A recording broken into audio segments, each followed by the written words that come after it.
کے دونوں کا حکم ہے. اللہ کی ذات کے ساتھ بھی حسن ظن رکھو, اللہ کی مخلوق کے ساتھ بھی گمان اچھا رکھو. اللہ کے مخلوق کے ساتھ بھی گمان اچھا رکھو. تمہارا گمان مسلمان بھائی کی کیفیت کو تبدیل کر دے گا. میں کہتا ہوں کوئی مسلمان کیسا بھی ہو, کوئی مسلمان کیسا بھی ہو, اگر آپ کا گمان اس کے بارے میں اچھا ہے تو اللہ تعالیٰ آپ کے گمان پر اس مسلمان کی کیفیت کو تبدیل کر دے گا. بہت دھیان سے بات سننا. ایک میں نے کہا ہے اللہ کی ذات کے ساتھ اچھا گمان, ایک اللہ کی مخلوق کے ساتھ اچھا گمان. اس کا حکم ہے ظلمین خیرہ کہ مومنین کے ساتھ ہمیشہ اچھا گمان رکھو, چاہے وہ مومن کیسا بھی ہو اس کے ساتھ اچھا گمان رکھو. تمہارا گمان اس کی کیفیت کو بدل دے گا. جب اللہ کے ساتھ گمان ٹھیک کرنا کائنات کے نظام کو بدل دیتا ہے. سننا میں کیا کہہ رہا ہوں, جب اللہ کے ساتھ گمان ٹھیک کرنا کائنات کے نظام کو بدل دیتا ہے تو مومن کے بارے میں اچھا گمان کرنا مومن کی حالت کو بھی بدل دیتا ہے. میں ایک واقعہ عرض کرتا ہوں, دھیان سے سننا. میں ایک واقعہ عرض کرتا ہوں حسن ظن پر, وہ دھیان سے سننا. ملک شام پر امیر تھے سعید ابن عامر ابن حزیم جمحی رضی اللہ تعالیٰ. وہ دھیان سے بات سننا. جا کر تمل ناڈو والوں سے بھی عرض کر رہا ہوں,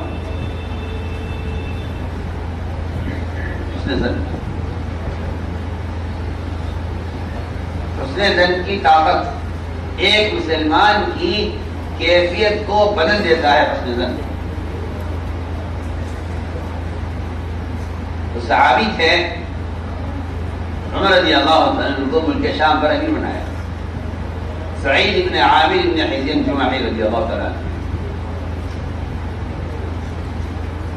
ملک شام کے لوگوں نے اپنے امیر کی شکایت کی عمر رضی اللہ تعالیٰ سے, یہ ہمارا امیر اچھا نہیں, امیر کو معزول کیجیے, امیر کو معزول کیجیے. میں آپ سے درمیان میں کہتا چلتا ہوں, شیطان کے پاس آپس میں اختلاف پیدا کرنے کا جو سب سے بڑا حربہ ہے اس زمانے میں. جتنی بھی جمعیتیں ہیں, جتنی بھی تحریکیں ہیں, تنظیمیں ہیں دنیا میں, شیطان کے پاس سب سے بڑا حربہ یہ ہے کہ ان کو آپس میں بکھیرنے کے لیے ان کے امیروں کے اندر کمیاں تلاش کرو تو شکایتیں کرو. میری بات کو کیا توجہ کرتی.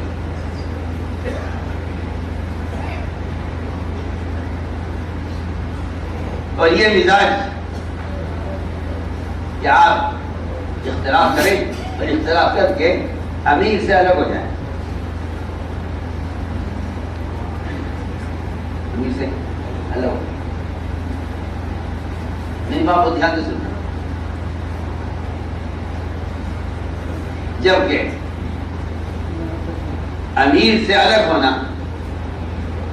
اور اجتماعیت سے نکلنا, اس کے لیے بنیادی شرط یہ ہے کہ وہ امیر آپ کو اللہ کے انکار پر مجبور کرے اور وہ امیر آپ کو نماز چھوڑنے کا حکم کرے. سنا مت, میری بات بولے سننا ہو.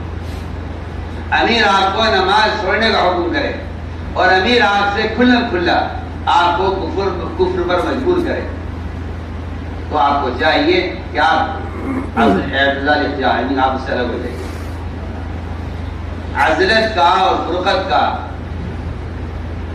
امیر سے الگ ہونے کا کی جو گنجائش ہے وہ صرف اس پر ہے, صرف اس پر ہے کہ آپ کو آپ کا امیر اللہ کے انکار کا حکم کرے یا نماز پڑھنے کا حکم کرے. یہ حکیم حدیث کرتا ہوں, اس سے پہلے آپ کے لیے گنجائش نہیں ہے. اس سے پہلے گنجائش نہیں ہے آپ کے لیے کہ آپ کسی امیر کی اطاعت سے یا کسی اطاعت سے نکلے، یہ کہ آپ یہ کہے کہ نہیں یہ امیر ہمیں پسند نہیں ہے، امیر تبدیل کریں. بہت دھیان سے بات سنیں. اسی حضور اکرم صلی اللہ علیہ وسلم نے فرمایا ہے، حدیث ہے کہ میرے پاس کوئی میرے کسی صحابی کی شکایت لے کر نہ آئے، لا یبلغنی لا یبلغنی، دونوں طرف آئے اس کو روایتوں میں، کہ نہ تو میرے پاس کسی کے خلاف کوئی بات مجھ تک پہنچے، نہ کوئی بھی ارادہ مجھ تک کسی کی شکایت پہنچائے.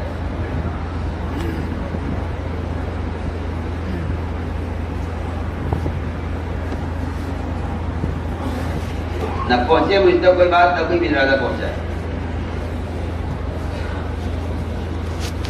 اس لیے کہ میرا دل یہ چاہتا ہے کہ جب میں تمہارے سامنے نکلوں تو میرا سینہ سب کی طرف سے صاف ہو. نبی اپنے ساتھیوں میں سے کسی کی شکایت سننا پسند نہیں کرتے.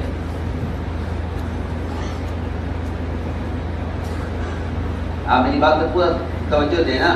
میں یہ واقعہ سناؤں گا اور اس واقعے سے میں سے بہت سے اصول اجتماعیت کے اور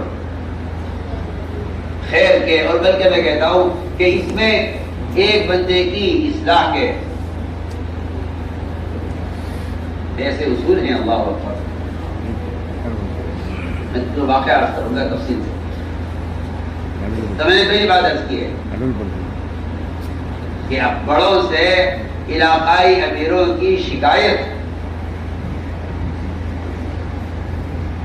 اس لیے کہ یہ ایک غلط خیال ہے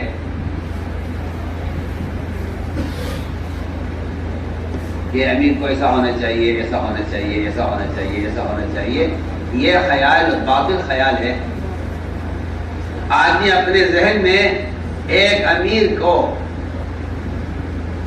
بے عیب تصور کر لیتا ہے، حالانکہ بے عیب اللہ کی ذات ہے. بے عیب اللہ کی ذات ہے، بے عیب. اس کے بعد کسی کو بھی عیوب سے پاک نہیں رکھا جا سکتا. اللہ کی ذات بے عیب ہے. بس اس کے انبیاء وہ معصوم ہیں، اس کے انبیاء معصوم ہیں. باقی آگے فرمایا کلکم خطاؤن، تم سب کے سب خطا کاروں. جو اس حدیث میں کہہ دیا کلکم خطاؤن، تو پھر یہ بات دروازہ ہی بند ہو گیا کہ کوئی آدمی یہ کہے کہ میری تو خطا نہیں. دھیان سے سننا بات. آدمی سوچتا ہے کہ امیر کو تو ایسا ہونا چاہیے، امیر کو ایسا ہونا چاہیے، امیر کو ایسا ہونا چاہیے. میں ایک علاقے کی شورا بنا رہا تھا. ایک صاحب نے کھڑا ہو کر اعتراض کیا. عادت ہے لوگوں کو اعتراض کرنے کی، اور اعتراض یہ کیا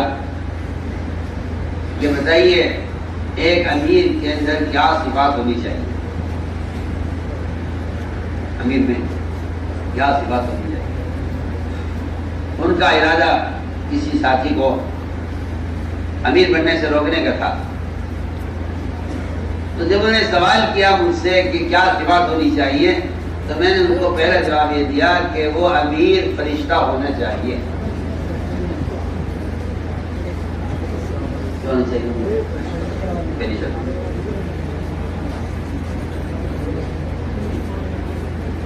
تو وہ سوال میرا جواب سنتے نیچے بیٹھ گئے. کل آ کر معافی مانگی کہ مجھ سے غلطی ہو گئی ہے، مجھے ایسا نہیں کہنا چاہیے تھا.